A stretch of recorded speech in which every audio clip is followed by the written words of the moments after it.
नमस्कार। Sanskrit online classes में आप सभी का स्वागत है। पिछली क्लास में हमने हितोपदेश के अंतर्गत जो हमारा 7वां अध्याय है सन्यासी मूषक कथा, उसके अंतर्गत हमने कुछ महत्वपूर्ण पद्य और कुछ गद्यांशों को लेकर के चर्चा की थी।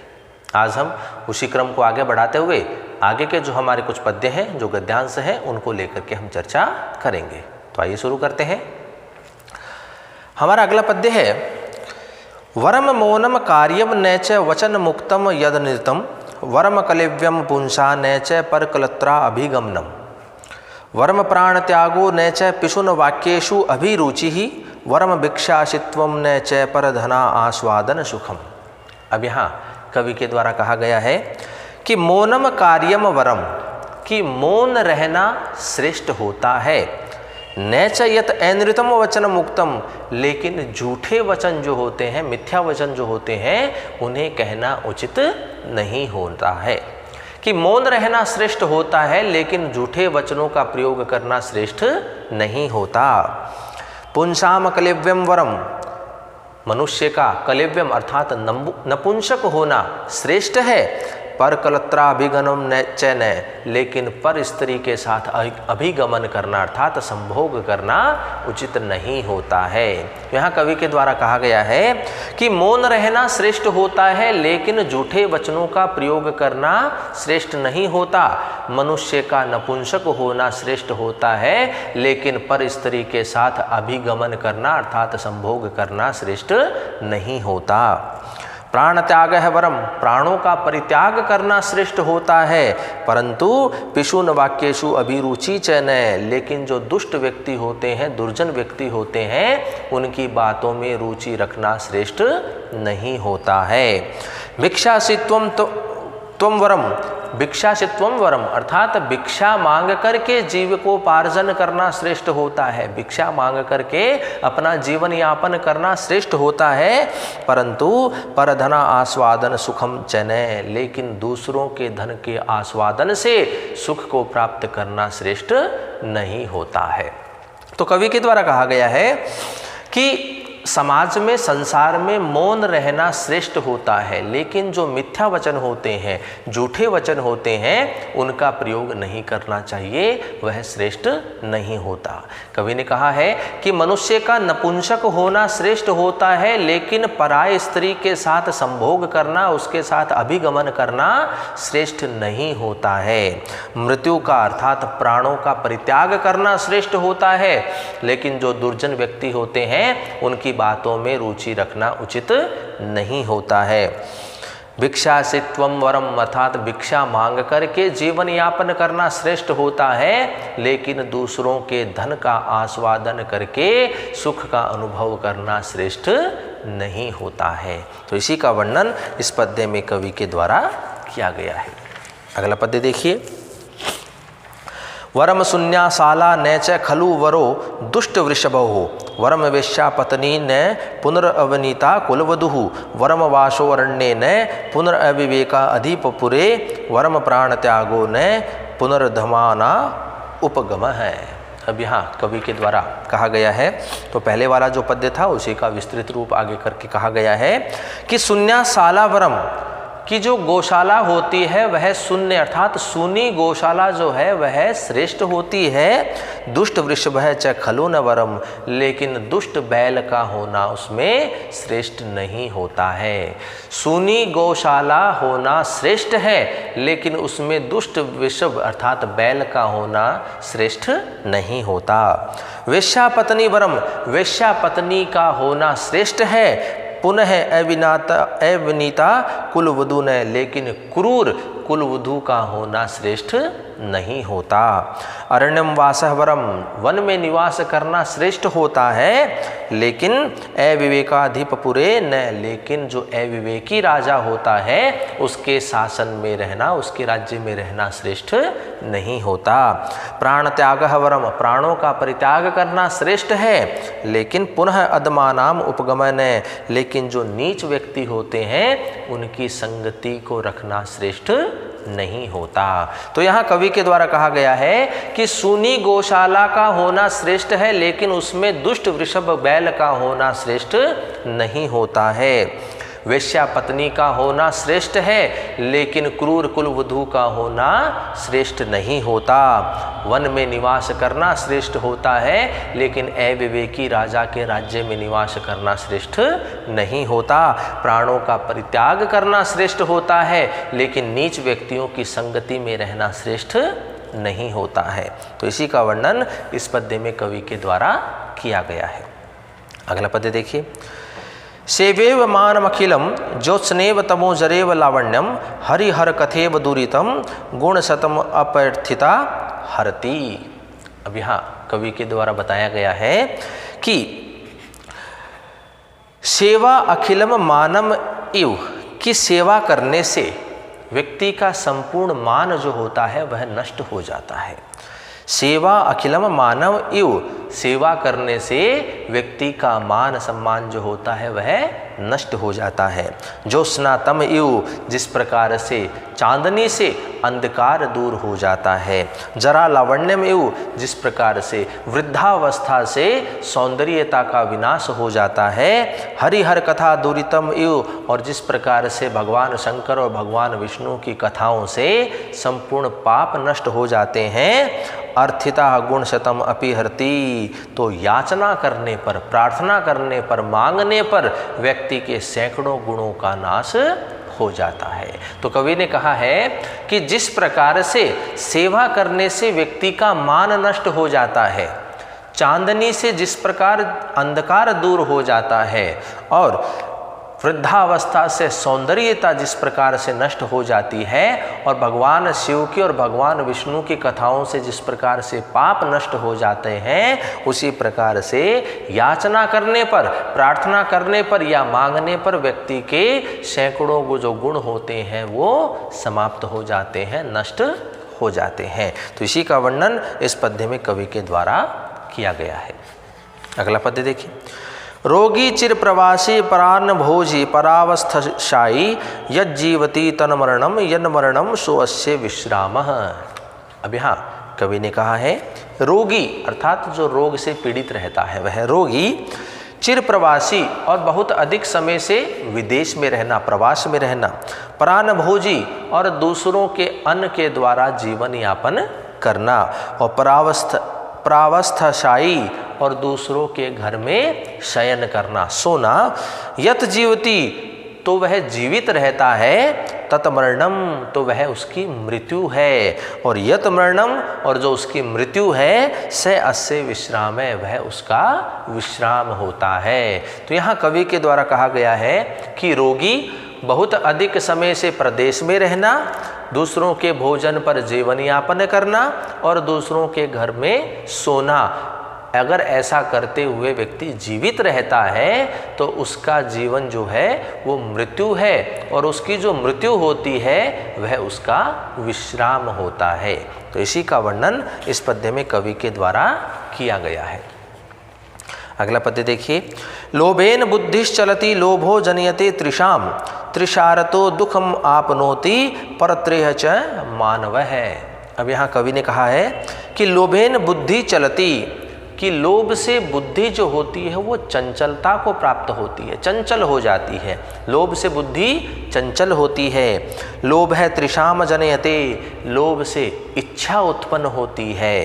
त्रिषात मानवः परत्र इह च दुखम आपनोति, और इच्छा से मनुष्य परलोक में और इस लोक में दुख को ही प्राप्त करता है। तो यहाँ कवि ने कहा है कि लोभेन बुद्धि चलती, अर्थात लोभ से बुद्धि जो है वो चंचल होती है, और लोभ त्रिषाम जनयते, लोभ जो है वो इच्छा को उत्पन्न करने वाला होता है, लोभ से इच्छा उत्पन्न होती है। और त्रिषात मानवः परत्र इह च दुखम आपनोति, और इच्छा से मनुष्य परलोक में और इस लोक में दुख को ही प्राप्त करता है। तो इसी का वर्णन इस पद्य में कवि के द्वारा किया गया है।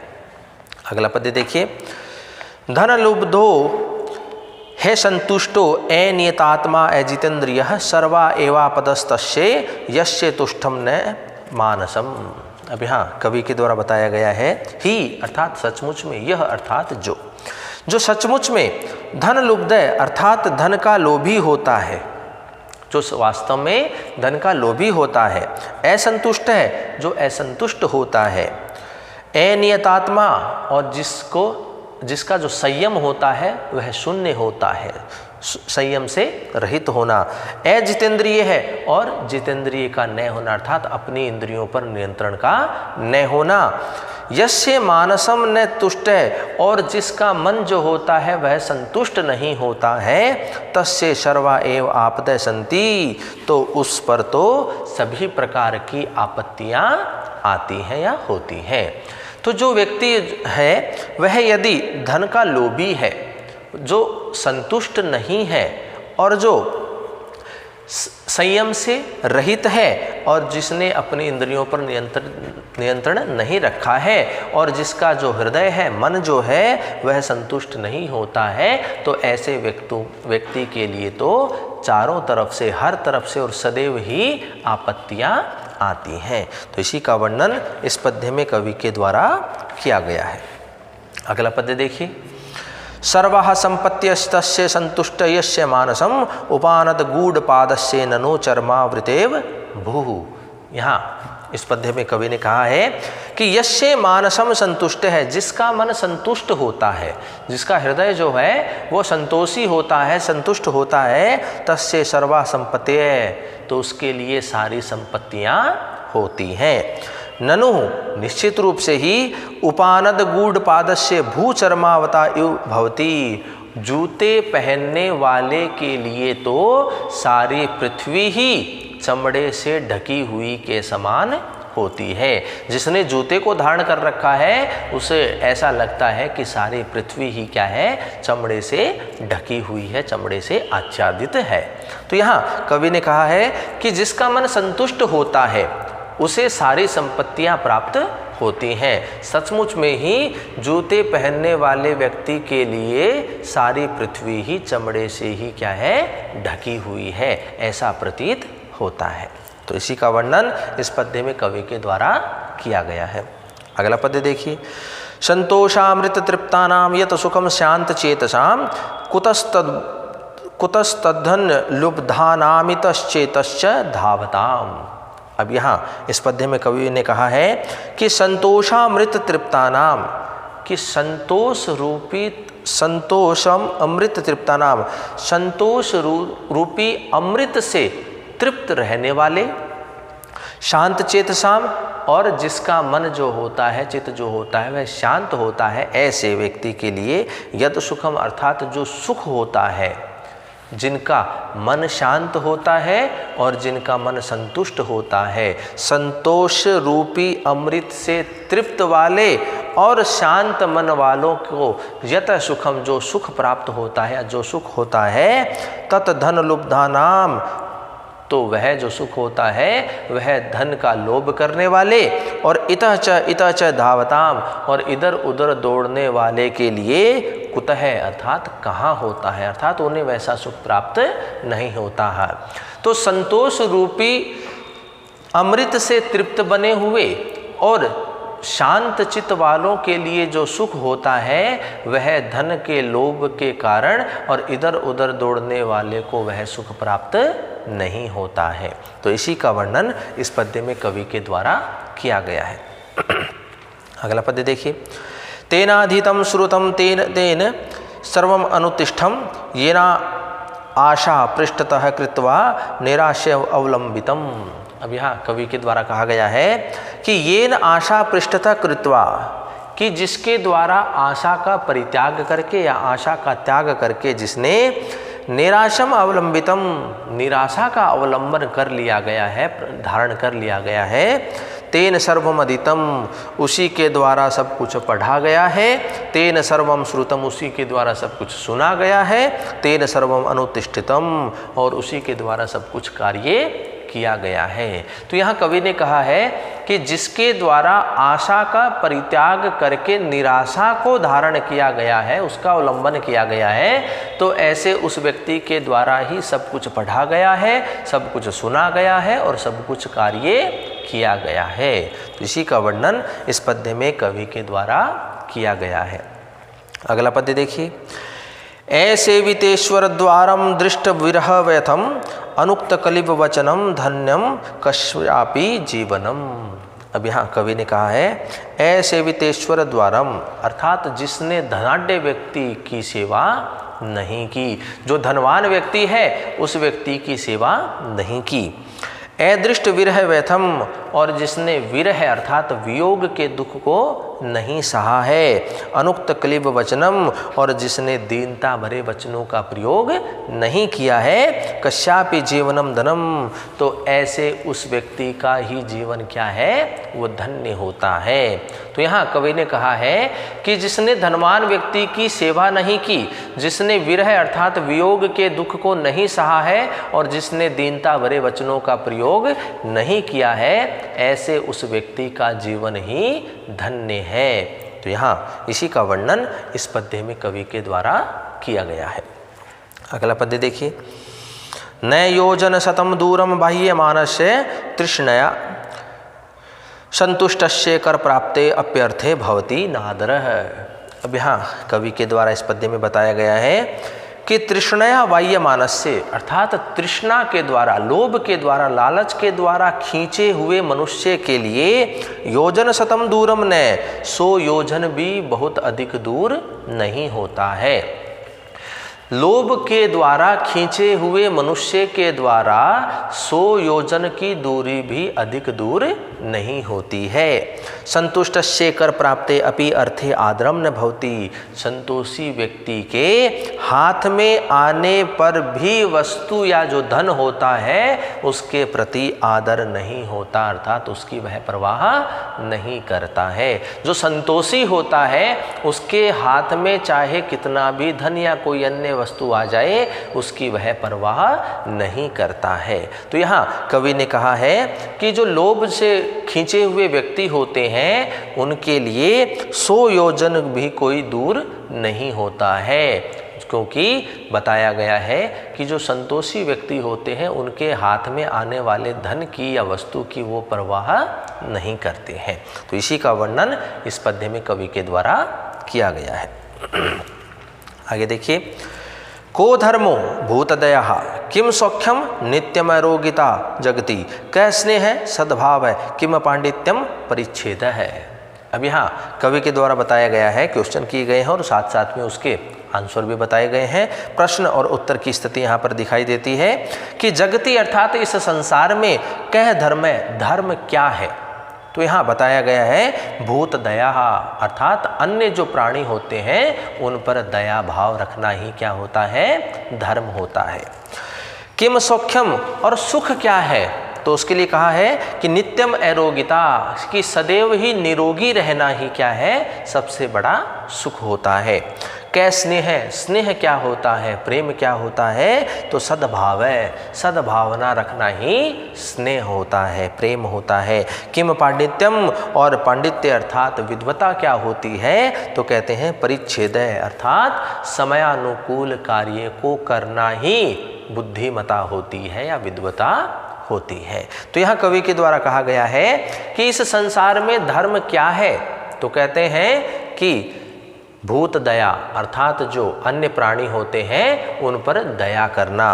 किम सौख्यम, सुख क्या है, तो सदैव ही निरोगी रहना ही सुख होता है। कै स्नेह, तो सद्भाव जो होता है वही स्नेह होता है। और किम पांडित्यम, पांडित्य क्या है, बुद्धिमता क्या है, विद्वता क्या है, तो कहा गया है परिच्छेद, अर्थात समयानुकूल कार्य को करना ही बुद्धिमता होती है। तो इसी का वर्णन इस पद्य में कवि के द्वारा किया गया है। अगला पद्य देखिए। परिच्छेदो ही पांडित्यम यदा पन्ना विपत्तयः अपरिच्छेद कर्तना विपदः शु पदे पदे। अब यहाँ इस पद्य में कवि के द्वारा कहा गया है कि यदा विपत्ति है आपन्ना, कि जब विपत्तियां आती हैं तदा परिच्छेद है ही पांडित्य है, तो निर्णय करना चाहिए कि जब विपत्तियां आती हैं तो निर्णय करना ही क्या होती है, पांडित्य अर्थात बुद्धिमता होती है। विपत्ति आने पर निर्णय करना ही बुद्धिमता होती है। अपरिच्छेद कृतनाम पदे पदे विपत्तमशु, और जो निर्णय नहीं करता, जो विचार नहीं करते हैं, उनके लिए क्षण क्षण भर में ही आपत्तियां आती हैं। तो यहाँ कवि के द्वारा कहा गया है कि जब विपत्तियाँ आती हैं तो निर्णय करना ही बुद्धिमता होती है, लेकिन विचार न करने वाले के लिए तो क्षण क्षण भर में ही क्या है आपत्तियाँ आती रहती हैं। तो इसी का वर्णन इस पद्य में कवि के द्वारा किया गया है। अगला पद्य देखिए। त्यजेदेकम कुलस्यार्थे ग्रामस्यार्थे कुलम त्यजेत ग्रामम जनपदस्यार्थे हेतार आत्मार्थे पृथ्वीम त्यजेत।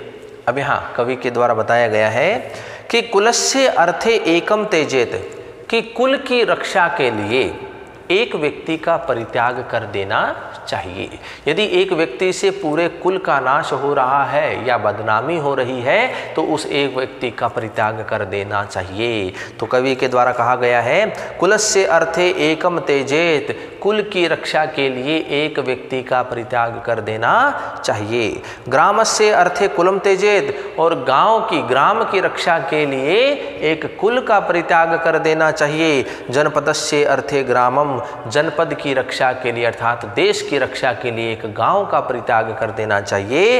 ही आत्मार्थे पृथ्वीम त्यजेत, और अपने स्वयं की रक्षा के लिए संपूर्ण पृथ्वी का परित्याग कर देना चाहिए। तो यहाँ कवि के द्वारा कहा गया है कि कुल की रक्षा के लिए एक प्राणी का त्याग कर देना चाहिए, एक व्यक्ति का त्याग कर देना चाहिए। गांव की रक्षा के लिए एक कुल का परित्याग कर देना चाहिए। देश की रक्षा के लिए, जनपद की रक्षा के लिए एक गांव का परित्याग कर देना चाहिए, और अपनी रक्षा के लिए पूरी पृथ्वी का परित्याग कर देना चाहिए। तो इसी का वर्णन इस पद्य में कवि के द्वारा किया गया है। अगला पद्य देखिए।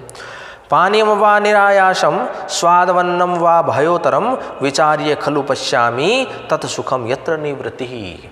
अब यहाँ कवि के द्वारा कहा गया है कि निरायासम अर्थात बिना परिश्रम के ही, पानीयम वा भयोतरम स्वादो अन्नुम वा, कि बिना परिश्रम के प्राप्त हुए पानी अथवा भय से युक्त अन्न का प्राप्त होना, विचार्य खलु पश्यामि, निश्चित रूप से ही मैं इसमें विचार कर देखता हूँ।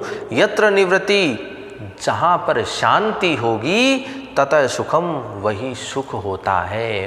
कि यहाँ पर कवि के द्वारा कहा गया है कि जहाँ पर शांति होती है वही परम सुख होता है। अच्छे अच्छे भोजन करने के पश्चात भी व्यक्ति को यदि शांति प्राप्त नहीं होती तो वह सुख नहीं है, और फल फूल आदि के द्वारा खा कर के भी यदि शांत होता है मन उसका तो वहाँ पर क्या है, सुख होता है। तो कवि ने कहा है कि बिना परिश्रम के प्राप्त पानी अथवा भय से युक्त स्वादिष्ट भोजन का पहले इसमें विचार करके मैं देखता हूँ कि जहाँ पर शांति है वही क्या है, सुख है, अर्थात जिसमें शांति है वही सुख है। तो इसी का वर्णन इस पद्य में कवि के द्वारा किया गया है। अगला पद्य देखिए। वरम वनम व्याघ्र गजेन्द्र सेवितम द्रुमाल्यम पत्र फलांबु भक्षणम तृणानि शय्यावसनम च वलकलम न बंधु मध्य धनहीन जीवनम। अब यहाँ कवि के द्वारा कहा गया है कि व्याघ्र गजेन्द्र सेवितम वनम वरम, कि व्याघ्र और गज अर्थात सिंह और हाथी से युक्त वन में निवास करना श्रेष्ठ होता है। द्रुमालयम वरम, वृक्षों के मकान में रहना श्रेष्ठ होता है। पत्र फलांबु भक्षणम वरम, पत्ते फूल फल आदि खा करके जीवन यापन करना, पेट भरना श्रेष्ठ होता है। तृणानि शय्या वरम, तिनकों की अर्थात घास की शैया पर शयन करना श्रेष्ठ होता है। वसनम च वलकलम वलम, और वलकल वस्त्रों को धारण करना अर्थात वृक्षों की छाल से बने हुए वस्त्रों को धारण करना श्रेष्ठ होता है। परंतु बंधु मध्य धनहीन जीवनम न वरम, लेकिन बंधु जनों के मध्य में धन से हीन होकर के जीवन यापन करना श्रेष्ठ नहीं होता है। तो यहाँ कवि के द्वारा कहा गया है कि सिंह और हाथी से भरे हुए वन में निवास करना श्रेष्ठ होता है, वृक्षों के मकान पर रहना श्रेष्ठ होता है, पत्ते फूल फल आदि खाकर के पेट भरना, उदर को भरना, अपने जीवन यापन करना, भूख को शांत करना श्रेष्ठ होता है। घास की सैया पर शयन करना श्रेष्ठ होता है, वल्कल वस्त्रों को अर्थात वृक्षों की छाल से बने हुए वस्त्रों को धारण करना श्रेष्ठ होता है, परंतु अपने बंधुजनों के मध्य में धन से हीन होकर के रहना या निवास करना श्रेष्ठ नहीं होता है। इसी का वर्णन इस पद्य में कवि के द्वारा किया गया है। अगला पद्य देखिए। संसार विषवृक्षस्य द्वे एव रसवत् फले काव्यामृत रसास्वादः संगमम सज्जनैः है। अब यहाँ कवि के द्वारा बताया गया है कि संसार विषवृक्षस्य के संसार रूपी विषवृक्ष के काव्यामृत रसास्वाद है, काव्य रूपी अमृत का आस्वादन और सज्जने सह संगमय और सज्जनों के साथ समागम करना, इति द्वे एव रसवत फले, यही मधुर रस वाले दो फल हैं। तो यहाँ कवि के द्वारा कहा गया है कि संसार रूपी विष वृक्ष के संसार रूपी विष वृक्ष के काव्यामृत रसास्वाद है, काव्य रूपी अमृत का आस्वादन और सज्जने से संगमय और सज्जनों के साथ समागम करना, इति द्वे एव रसवत फले, ये दोनों ही मधुर रस के फल कहे जाते हैं या फल होते हैं। तो इस संसार रूपी विश्व वृक्ष के दो ही फल हैं, एक है काव्य रूपी अमृत का आस्वादन करना और दूसरा है सज्जनों के साथ समागम करना अर्थात संगति रखना। तो इसी का वर्णन इस पद्य में कवि के द्वारा किया गया है। अगला पद्य देखिए। सत्संगः केशवे भक्तिर्गंगाम्भसी निमज्जनम असारे खलु संसारे त्रीणि साराणि भावयेत। अब यहाँ कवि के द्वारा बताया गया है असारे खलु संसारे, निश्चित रूप से ही या इस असार संसार में सत्संग केशवे भक्ति ईश्वर की भक्ति और गंगाम्भसी निमज्जनम और गंगा में स्नान करना, इति त्रीणि ये तीन ही साराणी भावियेत सार युक्त होते हैं अर्थात इनका सेवन करना चाहिए। ये जो संसार है ये असार है, इसमें किसी प्रकार का कोई सार नहीं है, लेकिन इस असार संसार में भी सत्संग करना, ईश्वर की भक्ति करना और गंगा में स्नान करना, ये तीन ही सार युक्त कहे गए हैं, इसलिए इस संसार में इन तीन का सेवन करना चाहिए। तो इसी का वर्णन इस पद्य में कवि के द्वारा किया गया है। अगला पद्य देखिए। अर्थः पादरजोपमः गिरि नदी वेगोपमं यौवनम आयुष्यम जलबिंदु लोल चपलम फेनापमं जीवनम धर्मम यो न करोति निश्चलमति स्वर्गा अर्गलोदघाटनम पश्चातापहतो जरापणितः शोकाग्निना दह्यते। अब यहाँ कवि के द्वारा कहा गया है कि अर्थात जो धन होता है वह पादरजोपमः पैरों में लगी धूल के समान नाश होने वाला होता है, नष्ट होने वाला होता है। धन की स्थिति के बारे में बताया है कि यहाँ धन जो होता है वो पैरों में लगी धूल के समान होती है, क्षण भर में ही वह दूर हो जाती है। तो धन जो है पैरों में लगे हुए धूल के समान नष्ट होने वाली है। यौवनम गिरि नदी वेगोपमम, और यौवन जो होता है, युवावस्था जो होती है जो है गिरि नदी वेगोपमम, पर्वत से गिरने वाली नदी के वेग के समान अस्थिर होता है, अर्थात जो यौवन होता है वह निरंतर नहीं बना रहता है। जिस प्रकार से पर्वत से गिरने वाली नदी का वेग जो अस्थिर होता है, कभी धीमा कभी तीव्र होता है, तो वहाँ जो परिवर्तन होता है तो वही स्थिति युवावस्था की भी होती है। तो जो यौवन होता है वह पर्वत से गिरने वाली नदी के वेग के समान अस्थिर होता है। आयुष्यम जल बिंदु लोल चपलम, जो आयु होती है वह जल की बूंद के समान ही क्षणभंगुर और चंचल होती है। आयु जो है वह जल की बूंद के समान क्षणभंगुर और चंचल होती है। जीवनम फेनोपमम, और जो जीवन होता है वह बुलबुलों के समान होता है, अर्थात क्षण भर में ही वह नष्ट होने वाला होता है, शीघ्र ही नष्ट होने वाला होता है। यह अर्थात जो निश्चलमति अर्थात जो बुद्धिमान व्यक्ति हैं वे स्वर्गा अर्गलोद घाटनम, स्वर्ग के द्वार को खोलने वाले धर्मम न करोति, धर्म को नहीं करता है। जो बुद्धिमान व्यक्ति स्वर्ग के द्वार को खोलने में समर्थ या सक्षम धर्म को नहीं करता है, सह वह जरा परिणत है, वृद्धावस्था को प्राप्त करके पश्चाताप अपत है, पश्चाताप करता हुआ शोकाग्नि न दहते, शोक रूपी अग्नि में वह जलता रहता है। तो यहाँ कवि के द्वारा बताया गया है कि जो धन होता है वह पैर में लगी धूल के समान शीघ्र ही नष्ट होने वाला होता है।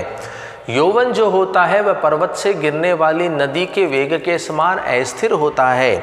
आयु जो होती है वह जल की बिंदु के समान, जल की बूंद के समान अक्षण भंगुर और चंचल होती है। जीवन फेनोपमम, और जीवन जो होता है वह बुलबुलों के समान शीघ्र ही नष्ट होने वाला होता है। यह निश्चलमति ही, जो बुद्धिमान व्यक्ति स्वर्गा अर्ग लोद घाटनम धर्मम न करोति, स्वर्ग के द्वार को खोलने में सक्षम उस धर्म को नहीं करता है, तो सह वह व्यक्ति जरा परिणत है, वृद्धावस्था को प्राप्त करके पश्चाताप आता है, पश्चाताप को करता हुआ शोकाग्नि ना दह्यते, शोक रूपी अग्नि में वह जलता रहता है। तो इसी का वर्णन इस पद्य में कवि के द्वारा किया गया है। तो इस प्रकार से आज के क्लास में हमने हितोपदेश के 7वां जो हमारा अध्याय है उसके अंतर्गत कुछ महत्वपूर्ण पद्य हैं उनको लेकर के हमने चर्चा की है। आगे के जो हमारे पद्य हैं उनको लेकर के चर्चा हम अगली कक्षाओं में करेंगे। तो आज के लिए इतना ही, धन्यवाद।